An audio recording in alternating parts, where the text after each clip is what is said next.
Hello listeners, welcome to this podcast. Today we are going to do the podcast about Lord Ganesh. So Lord Ganesh is the son of Shiva and Devi Parvati. So first of all, I'd like to say that there are dozens and dozens and dozens of names for Lord Ganesh, and actually I've come across a book in which there are over 1,000 names. Yes, 1,000 names which could be chanted for Lord Ganesh, and among those from A to Y there have been names, and among those are names like Gajananaya, Balchandraya and Adakshaya. So those are names, several names that are associated with Lord Ganesh. So in terms of the Lord Ganesh's appearance, we know that he has a head which is representative of an elephant, and the human body which looks as of a human. So the belly is said to symbolize the created universe, and it is said that as usually elephants are the path makers of forests, where for example in a thick woods an elephant would walk across such thick wood and create a path for other animals to follow. So Lord Ganesh is worshipped first before starting anything new, and it is said that Lord Ganesh clears the obstacles and paves the way for us to move forward in life. So also another thing that has been pretty popular among a lot of people is that Lord Ganesh loves if you make jokes and stay lightheartedly. So yeah, it is said that it is something Lord Ganesh appreciates. Okay, now let's get into his physical features. What about Lord Ganesha's ears? So there is a certain symbolism when it comes to Lord Ganesha's ears. It is said that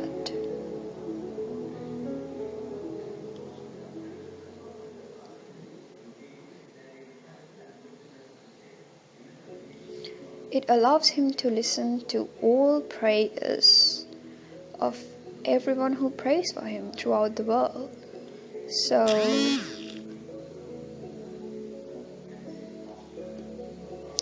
So yeah, that is what it is.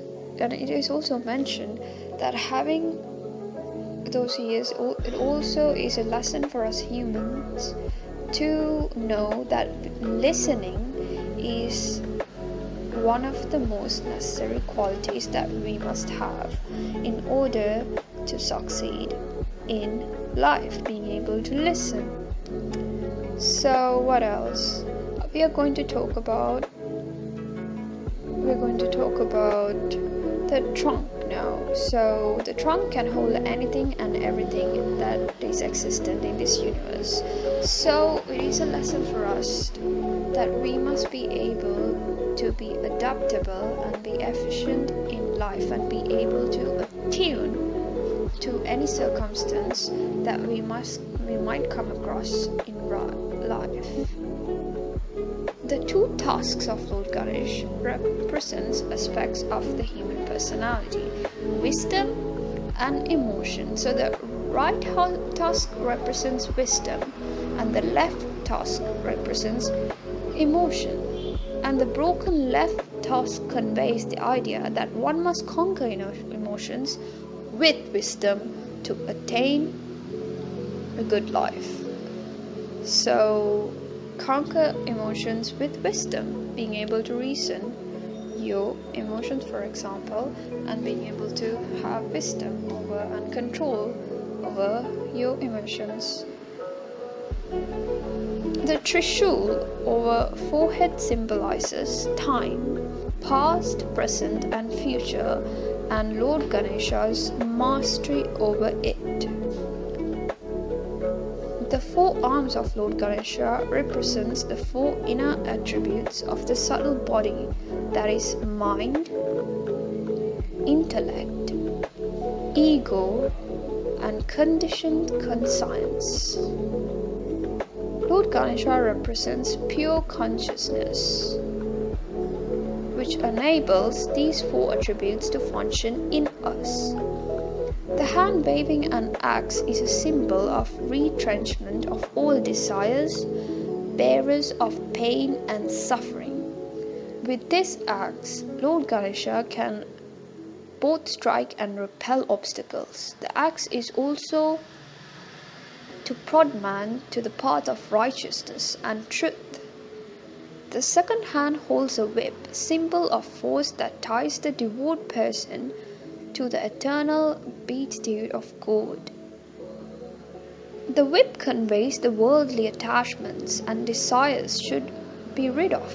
The third hand, turned towards the devotee, is in a pose of blessing, refuge and protection. The fourth hand holds a lotus flower, and it symbolizes the highest goal of human evolution, the sweetness of the realized inner self.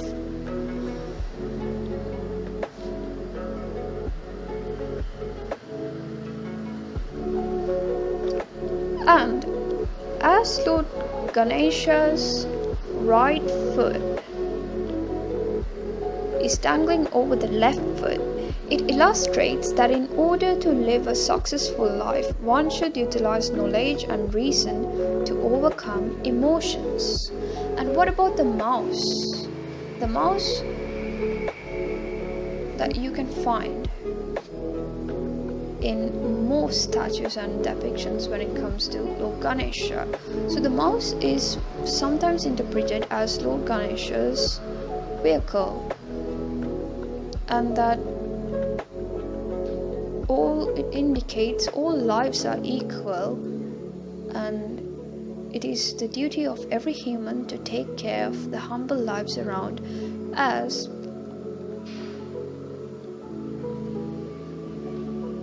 being accessible to all subjects equally. So that's what it means by the mouse. And also it is said that as Lord Ganesha controls the mouse, we must also learn to control our mind with intellect, because the mouse is also represented as ego. So it is said that one who controls his ego has Ganesha consciousness. These are attributes of Lord Ganesh, and you can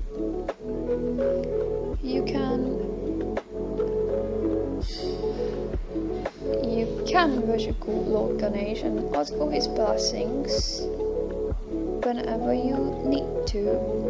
And obviously there's a lot that you can learn from these symbolisms of Lord Ganesh. So that is all for this podcast. Hope you have a beautiful day, and